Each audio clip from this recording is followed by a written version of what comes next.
How you doing? Today we're going to be covering not Quantum Starfarer. We're going to be coming Faster Than Light Nomad. This is by the people at Stellar Gamma Publishing. I've already covered Quantum Starfarer, which is made by them a few videos ago. I really like them. I love what they do. This is their new engine. And it's kind of cool and it's different. And there's some positives and negatives to it, which I'm going to cover. But this is a beast of a book. It's 277 pages. We're not going to cover every page in any shape or form. But I'll cover the bits that I really like and give you enough to know whether you want to get it or not. One thing I need to shout out at the very start is when you get this, you get a pile of files. But you get this. You get an SRD. And let me quickly show you. They give it to you in a Word document. And it's CC BY, so you just have to give them attribution, and they give you this entire system and pretty much everything in it for you to do. Now, this is a beautiful thing for our hobby. We have so many people out there kind of like trying to take and hold on to this stuff and not share it. When people are creating things like this and then sharing it with our community, it makes our hobby better, and it needs to be applauded and shouted out. So, like, fantastic, really. And the system's really cool. You could do so many cool things with it. But yeah, right, let's jump back into here then. So this is a space game-ish. So the primary focus is on interstellar adventuring, but also supports nearer future cyberpunk and interplanetary games. They give you everything in this. It's almost like a toolkit for you to use. You don't have to take it all. They give you kind of like things for cybernetics, things for space travel, for building planets, but you can pretty much pitch this in any game you want. And that is both a good thing and a negative as well. So it loses some of its specificity in giving you so many options. I really like it, but I could see like some people just want a complete game that is included with the setting and stuff like this. Like I'm looking at this and I'm thinking the settings that I've got from them that I would love to play using this game. So it does the normal what is a role-playing game. I really like this about the authors, about Omar. He's a hobbyist herpetologist. I had to look that up. It means he digs kind of like the little things with like lizards and that kind of stuff. Hence the kind of logo for this. But like, I just think it's cool. Rule Zero, this focuses on kind of like, it's got an old school mentality, which is to facilitate game. The referee is the final arbiter for any game related questions. That's never been an issue for me. It's always been the way I've run it. And I think if you're a reasonable game master, it's not an issue for your players either. So the basic game mechanics, in many situations, possessing the appropriate archetype and having one or more points in the relevant skill will suffice to succeed. Okay, right, let's just jump into what the mechanics are. So what you do with this generally is you are throwing 2d6 and you're looking to equal or exceed 8. That is the mechanic, and that doesn't sound too revolutionary. But here's where it's kind of cool. If something is more difficult, you're throwing 3d6 and you're taking the disadvantage, essentially. You're taking the two lowest, or 4d6. And if you've got an advantage from somebody else, these are kind of like cancelling out. So where your advantages come from is, and when you're good at stuff, is based on how many dice you roll and whether you're getting an advantage or disadvantage, which completely changes the odds. And you also have your skills within this, which you have modifiers on. But the mechanic itself, and as we'll go through, you'll get it a little bit more, for me, really fits a table. I think it would be super cool at the table. I think it would be a little bit harder to do online, where I play a lot of games, but at a table, I just think it would be super cool. And it's really simple, and it's really intuitive once you get your head around it being a little bit different. So to give you an example here, the pilot archetype will know how to fly and land a starship in common. So, in many things, you don't need to roll dice, which is the right way of doing it. So if you're a pilot, you won't need to roll dice to land a plane or fly a plane or any of that kind of stuff. But in some cases, like in combat or in landing in severe or extreme conditions, that's when you're going to have to roll. So to roll, you throw 2d6, add the results together, and if you meet or beat 8, you succeed. If you throw a skill, you have a set of skills in here, which we're going to go through in a second here, which cover lots of stuff, and then you can have modifiers in those skills as well. So I've already covered the advantage or disadvantage mechanic. So to give you an idea, if you have, for example, if you're throwing with plus 2d, minus 3d on a skill, you'll end up throwing with minus 1d. So in short, right, the example is probably the easiest.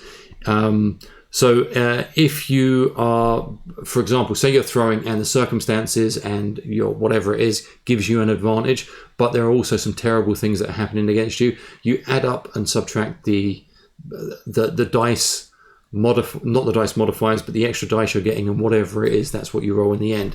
And the more I've kind of played with this at a table and played around with the idea of how this would work, the more I like it. When I first read it, I was like, I was unsure. But as I played around with the table, I could see how it just becomes a lot more intuitive because everybody understands what the mechanics are. You're not picking a random number. You're just saying, yeah, there's an advantage on that, or there's a disadvantage on that, and people are kind of like understanding it immediately. So you have skills within this as well. So you have combat, which makes sense. You have knowledge, which is mental acuity. And I'm kind of like highlighted the bits which stood out to me a little bit. Mental acuity and willpower. Formal education and ability to perform tasks related to medicines, history, and astrophysics. It also governs the psionic powers because they give you rules in here for psionics if you want to have them in the game. And it's very kind of like toolkitty in that sense. Physical, this is athleticism, endurance, physical power, hardiness. You use it to resist the elements of physical toxins and diseases. Stealth and social kind of makes sense. Vehicles, you can drive a car, fly an aircraft, or pilot a boat or a starship. The vehicle gives routine, or you can also do routine maintenance on them, but technology is what you use to repair stuff. So if it's not routine maintenance, like changing a carburetor, whatever that is, then you're looking at technology to do better stuff, or more in-depth stuff. But also you use this for repairing ship engines, operating sensors, hacking computers, building shelters and makeshift traps as well. So here's an idea of the difficulty. So if it's easy, if a task is easy, you add an extra dice. So it's +1 dice, so you're rolling 3 dice and taking the best. If it's a moderate task, you're just rolling your 2 dice and looking for the result with whatever skill modifier you've got. If it's difficult, it's -1d, so you're rolling 3 dice. And if it's formidable, it's -2d. So it gives you an idea of how easy and intuitive this would be. And again, it's fun rolling a handful of d6 at a table. So how do I notice stuff? I really like this. There are not particular rules for notice or perception in this, which I like.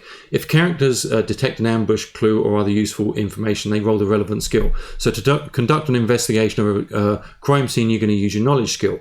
If you want to read people's reactions, you're going to use your social skill. If you want to detect an ambush, you're using your stealth skill. And I really, really like that. I don't like the catch-all perception because it's just... It doesn't make sense to me. If you're good in a certain area, you're going to be able to perceive stuff better than other people would who aren't.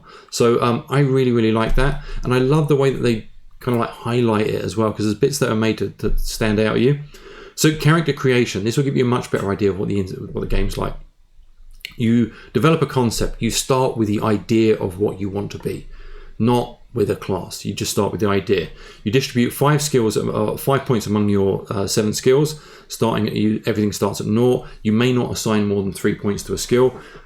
If you're playing an alien, there's different rules for aliens. You pick an archetype, which I'll cover now in a sec. You pick a talent, and again, there's a big talent section, which again means you not just an archetype. You can kind of specialize who you are.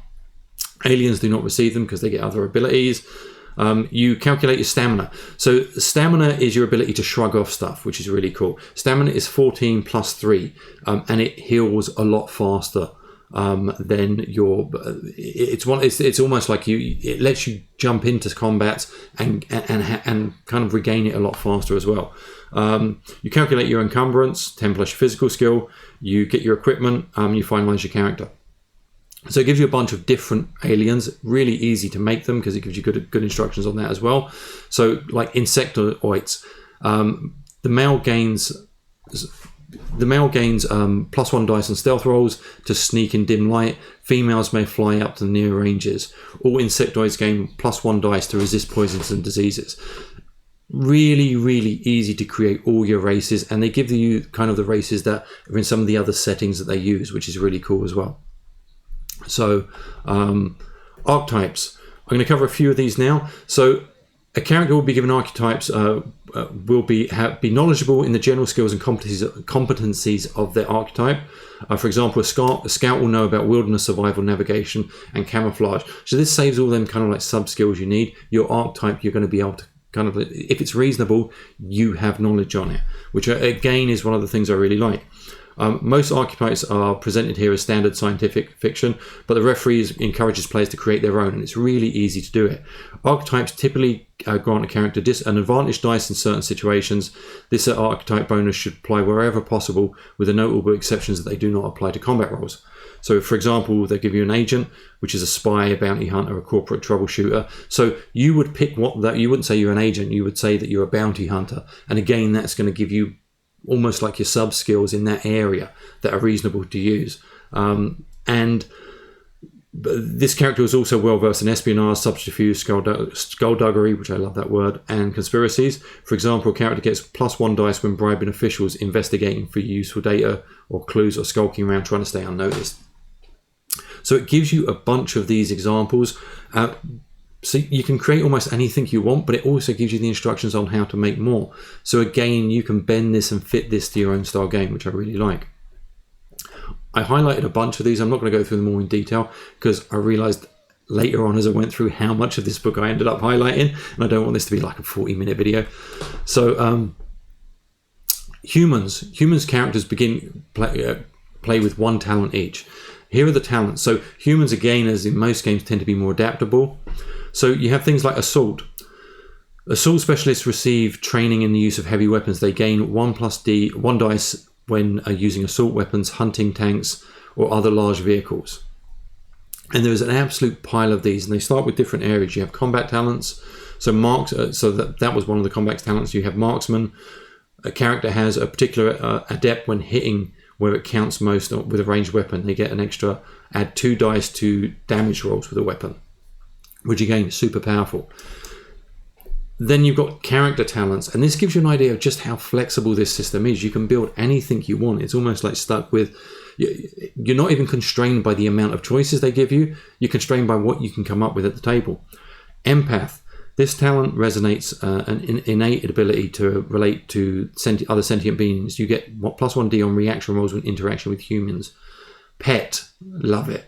Your character gets a special animal companion that's extremely loyal, surprisingly intelligent, and not particularly obedient. Distribute four points among their skills, and you determine stamina, lifeblood, that kind of thing. You give it talents. You have this cool pet. I love that. I love the idea of the flexibility of this game. Then you have professional talents, again, which you can gain, and you can gain these as you advance during the game. Things like con artist. You are accomplished liar and have developed false identities. You gain 1 dice when acting as imposters or running confidence schemes. So drone operators. I'm giving you the idea of this. There are just so many of these options that you can build almost unlimited characters, as well as coming up with your own, which I love. They give you packages, which I really like. You can just buy the equipment individually, but it's much easier just to have a package that you start with, and it calculates how many credits you've got at the end, which again is super useful. They give you character generation examples.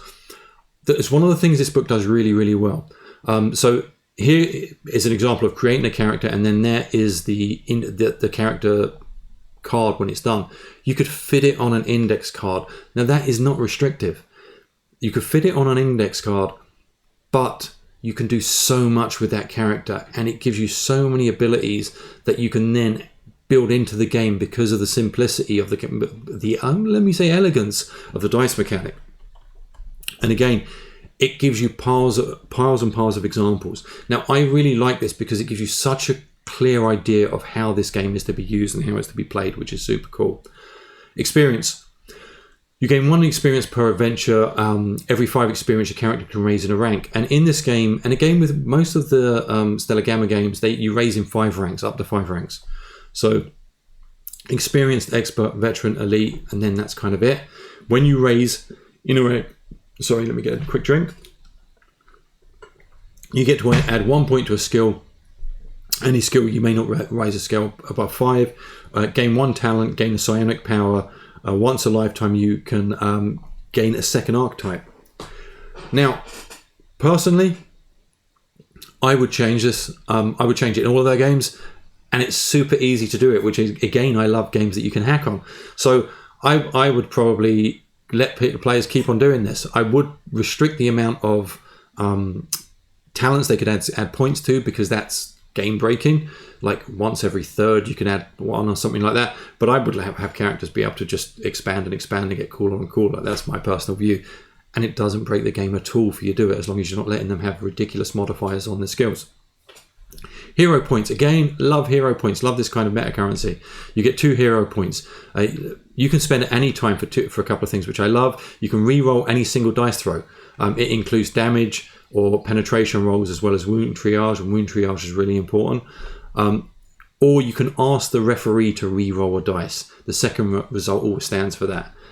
Or you can act. Sometimes you have archetypes where you have to use a point, because it's very powerful, to activate abilities, which means you can again create really cool talents, that are powerful, but you get to limit them as well with these hero points. So again, fantastic mechanic, really, really cool. And you can see this game would just be so much fun at the table. It gives you big views of psionics. Again, you can use them if you want or not. On a success, the character may so the nice thing about psionics here is you roll, and if it's successful, you can continue to use that psionic power. If not, you can't use that power for 8 hours, which again is self-limiting without having to do slots and all that kind of jazz. And it gives you piles of cool psionic powers, which again is great. Combat sequence: you throw stealth to see if anybody's surprised. You roll initiative, 2d6 plus your combat skill. You resolve your actions. At the end of the round, you return to 3, and if you get dropped, you roll on the wound triage table. There's lots of these little things throughout the book. I'd put them all together, because you can have almost all of your modifiers on one sheet. So again, if you've had time to prepare surprise, you get more modifiers on your surprise on your surprise roll, which again is cool, and it just gets so intuitive as you start to work through the games and work through the things. Time and actions: 6 seconds of game time. Characters have 2 actions: attack, movement, using a psionic power, or any similar actions taking up to 6 seconds. So it's possible for a character to hold their actions as well, but you must say what is the trigger for that. You can spend an action to move on foot, and you can move about 10 meters. Attacks of opportunity: if you're in close range, you can get attacks of opportunity against people, which again I do like. It's a free attack. You can spend an action to disengage, but then you're also going to probably have to spend an action to move as well. But you can do that without risk. There are modifiers for range. You can take 2 attacks, but if you take 2 attacks, the second attack gets a -1 dice penalty. Again, so intuitive once you get into this mechanic. And aiming, you can use one of your actions to aim. It must be done within the same turn, but then you're going to get a +1 dice to your attack roll, which is cool. There seems to be a lot. I put a note here. There seems to be a lot of modifiers, but they're very intuitive.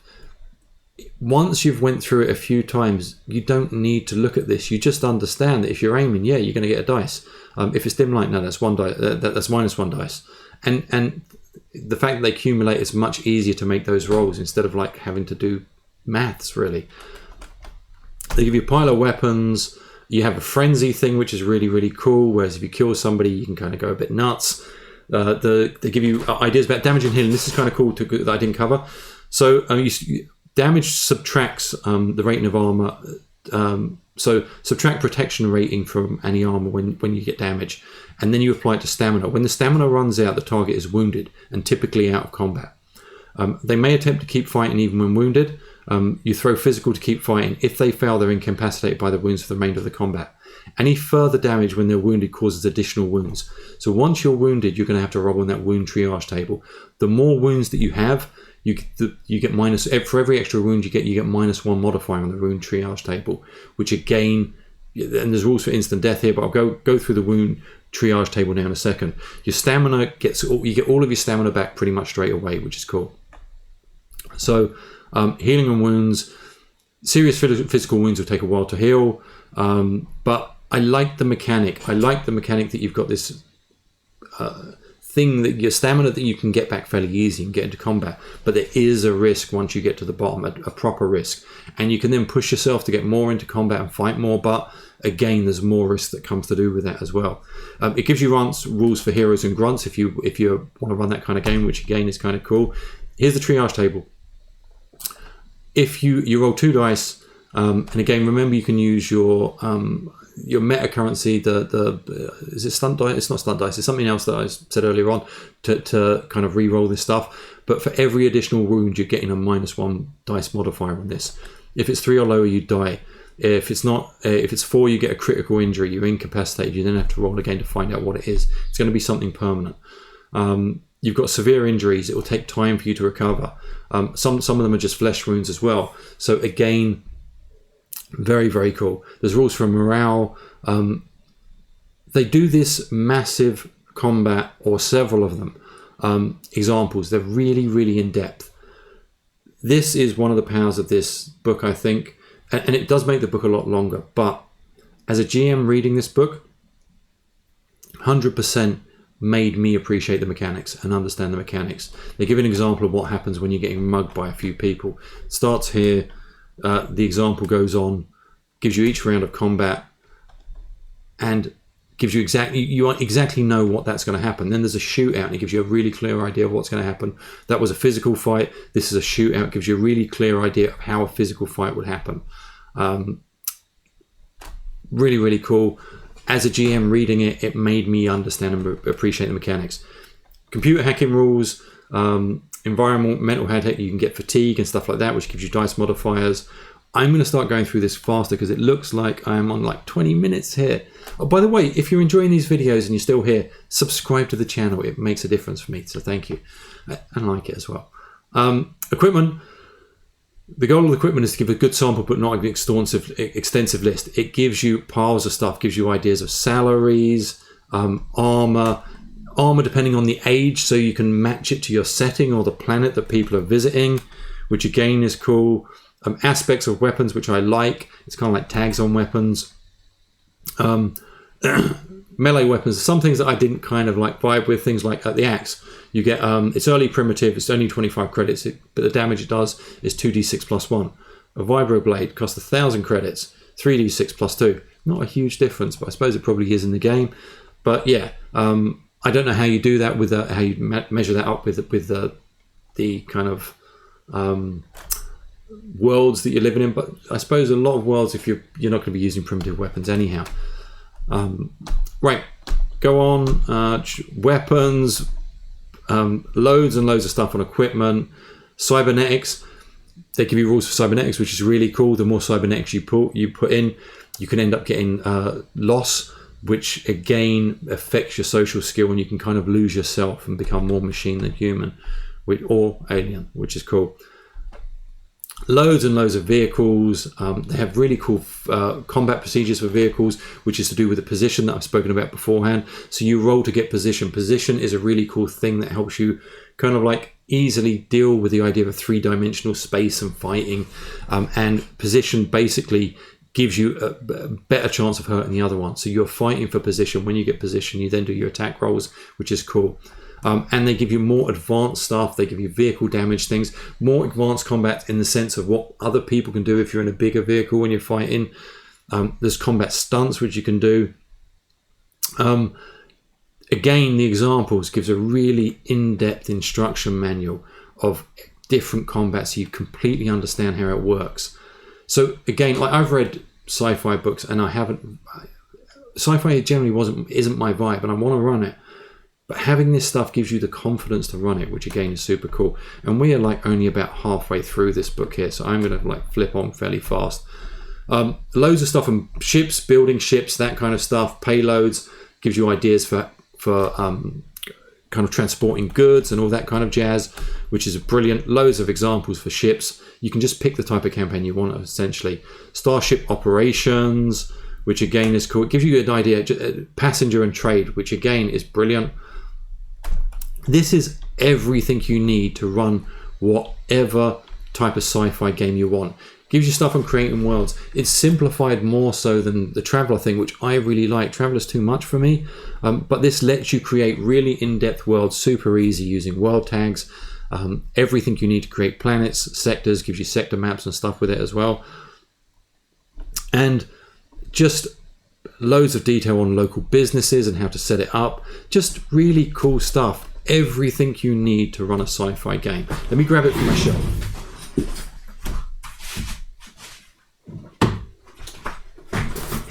That is the size of the book. It's not a big A4 book, which I really like. It is just a great little game with a lovely mechanic that I would love to play at the table, by a very cool company that has given the rest of it away as Creative Commons. So yeah, if you want to play sci-fi, well worth a look at. I really like it, and yeah, if you want to get something that you can hack on as well, it's there and it gives you a Word document to do it. So cool. Hope you enjoyed this, and I will catch you in the next one. Bye.